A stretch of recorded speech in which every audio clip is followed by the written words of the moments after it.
Когда мы все, наверное, праздновали национальный праздник всех, два человека приехали с Москвы. Это гражданин Герасимов и гражданин Шумский.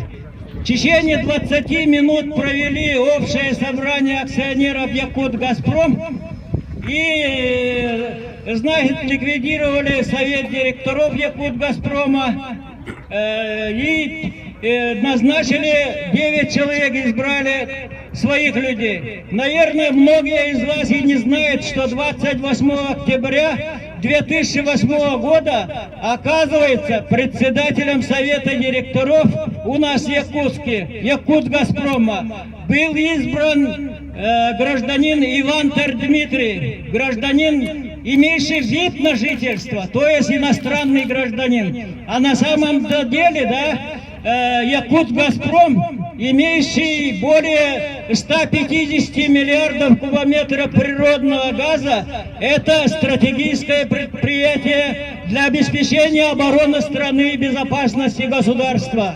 И вот каким путем? У нас, конечно, в соответствии статьи 56 Конституции нашей республики правом владения и управления акциями хозяйствующих субъектов обладает только Государственное собрание Тюмень. Никакого постановления Государственного собрания не выносилось. Так, народ не знает, кто каким образом вот эти акции захватывает.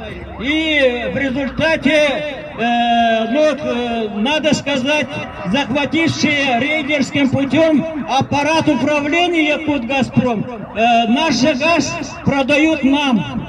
Так, и на сегодняшний день, конечно, по данному вопросу общественная организация «Самоокюс» неоднократно обращалась правительство, Государственное собрание Тюмень, чтобы возвратить эту украденную собственность, украденные акции. Даже президент Российской Федерации Путин Следственному комитету России давал поручение в 2016 году. Так?